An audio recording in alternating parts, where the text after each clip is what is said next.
चलिए शुरू करते हैं। चल चल चल चल गाड़ी स्टार्ट कर। एनडीए को 376 सीटें मिल सकती है हमारे ओपिनियन पोल के हिसाब से। इंडिया को 133 सीटें मिल सकती हैं, ठीक है, और अन्य को 34 सीटें मिल सकती हैं। 20 लाख का सैंपल साइज है इस सर्वे का, उसके बाद ये नतीजे सामने आ रहे हैं। आइए देखते हैं, मजा आएगा। मैं ओपिनियन पोल्स को ज़्यादा गंभीरता से ना आप लेते होंगे ना मैं लेता हूँ, लेकिन हाँ, मनोरंजन का एक अच्छा स्रोत होता है ये। आप भी मनोरंजन पाइए, हम भी मनोरंजन पाते हैं, अच्छी बात है। उसमें क्या है, चुनाव से पहले तो ये मनोरंजन चलते रहना चाहिए। ये बड़ी अच्छी बात कही आप। लेकिन जिस तरह से 20 लाख के सैंपल साइज को हमने यहाँ पर ओपिनियन पोल में रखा है पवन जी, वो ये बताता है कि कहीं ना कहीं, और बहुत सारी सीटें तो ऐसी हैं जो 50% से ज्यादा दिखा रही हैं बीजेपी की तरफ। वाह बेटा, लगता है तुम गू खा के ही मानोगे। ये अगर जनमानस का भाव देखें तो ऐसा लगता है कि इस बार पिछली बार से ज्यादा सीटें दिख रही हैं। नहीं, जनमानस का भाव नहीं, माफ कीजिएगा, जनमानस का भाव, हम लोग जो सड़कों में गलियों देहातों में घूमते हैं, हमें भी कुछ कुछ आभास होता है। हम लोग दिल्ली में कम रहते हैं, ज़्यादा घूम ही रहे होते हैं, और इसलिए जनमानस का भाव तो कम से कम मुझे मत बताइए।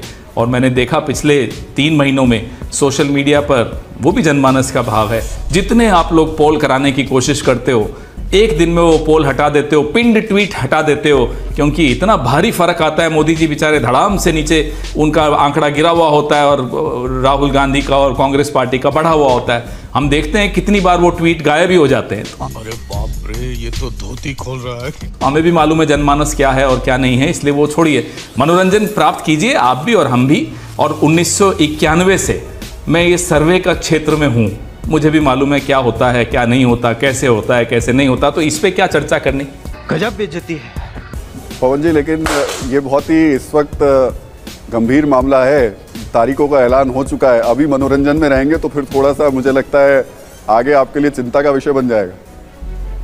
नहीं, आप मनोरंजन दे रहे हैं, हम प्राप्त कर रहे हैं, तो आप 10 मिनट का मनोरंजन तो हमें भी लेने दीजिए। आप तो पूरे दिन चला रहे होते हैं मनोरंजन, तो 10 मिनट तो हमें भी स्वीकार करने दीजिए आपका मनोरंजन। हम भी भाग ले रहे हैं, अच्छा लग रहा है आपका चैनल, वैसे भी हम बहुत देखते हैं। पर इसमें क्या हो गया? जिस बात पे आप मुस्कुरा रहे हैं, आप कुछ और दिखाइए। चलिए आप ये दिखाना शुरू कीजिए।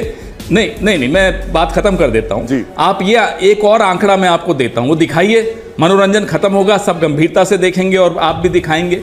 1 घंटे में 2 नौजवान आत्महत्या करते हैं इस देश में, 1 घंटे में 2 किसान आत्महत्या करते हैं इस देश में, कितने बलात्कार होते हैं 1 घंटे में इस देश में।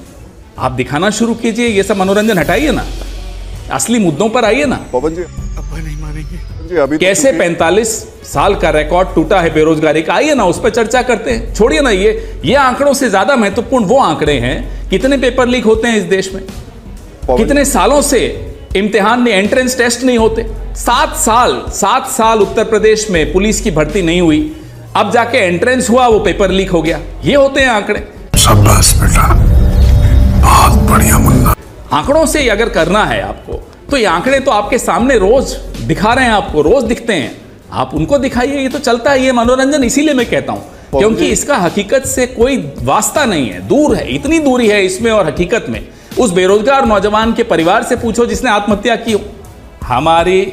मैं ये बार बार हर जगह पर कहता हूं कि आज का विपक्ष अनाथ है। आज के विपक्ष की किस्मत 2014 से पहले के विपक्ष जैसी नहीं है, जहां मीडिया उस विपक्ष की आवाज को आगे बढ़ाता था। आज का विपक्ष मीडिया के बगैर अपना काम जिस तरह से कर पाता है कर रहा होता है। अब आप उसमें पहले तो आप मेरी आवाज दबा दें, फिर कहते हैं साहब आपकी आवाज नहीं आ रही। बताइए ना, प्रधानमंत्री दिन में कितनी बार कपड़े बदलते हैं, उस पर कितनी बार डिबेट्स हुई। शिवराज पाटिल साहब हमारे गृह मंत्री थे, उन्होंने 2 बार, एक बार कपड़े बदल दिए किसी हादसे के दौरान, तो आप लोग सब पीछे पड़ गए थे। ये बड़ी अच्छी बात कही आप। उन्हें इस्तीफा देना पड़ा। ये था मीडिया। और उस वक्त की सरकार की संजीदगी देखिए, संवेदनशीलता देखिए, आज की सरकार को देखिए, और माफ कीजिएगा आज के मीडिया को देखिए। बात तो सही है। नौजवानों के लिए न्याय की गारंटी, जो महिलाओं के लिए न्याय की गारंटी, जो किसानों के लिए, जो आदिवासियों के लिए, श्रमिकों के लिए, ये है मुद्दे। यही बातें हमें लोगों से सुनाई देती हैं। राहुल गांधी की 2 यात्राएं, कल दूसरी खत्म हो रही है, उन 2 यात्राओं में जो जो ग्रहण किया, जो जो सुना, जो समझा, उसके आधार पे हम अपना नैरेटिव बना रहे हैं, उसके आधार पे हम अपना एजेंडा बना रहे हैं। पूरे इंडिया को ये एजेंडा स्वीकार्य है, उन्हें भी समझ में आता है, वो भी ग्रास रूट के लोग हैं। एक एक पार्टी जो इंडिया की सदस्य है वो अपने ग्राउंड पे एक्टिव हैं, उनको मालूम है क्या मुद्दे हैं। यही मुद्दे हैं जिस पर देश भी चाहता है कि राजनीति हो, राजनीतिक दलों को इन्हीं मुद्दों के आसपास अपना संवाद केंद्रित आपने नैरेटिव की बात की, इनका नैरेटिव है ना न्याय, नौजवान। सुनिए, इनका नैरेटिव जो ये कहते हैं विकास भी विरासत भी, इसके पैरेलल, इसके अगेंस्ट आपका क्या नैरेटिव है? देखिए साहब, इनके नैरेटिव इनके लिए हैं। अब की बार 400 पार अपने लिए नारे खुद सुनाते हैं अपने आप को और अच्छी तरह सो जाते हैं रात को।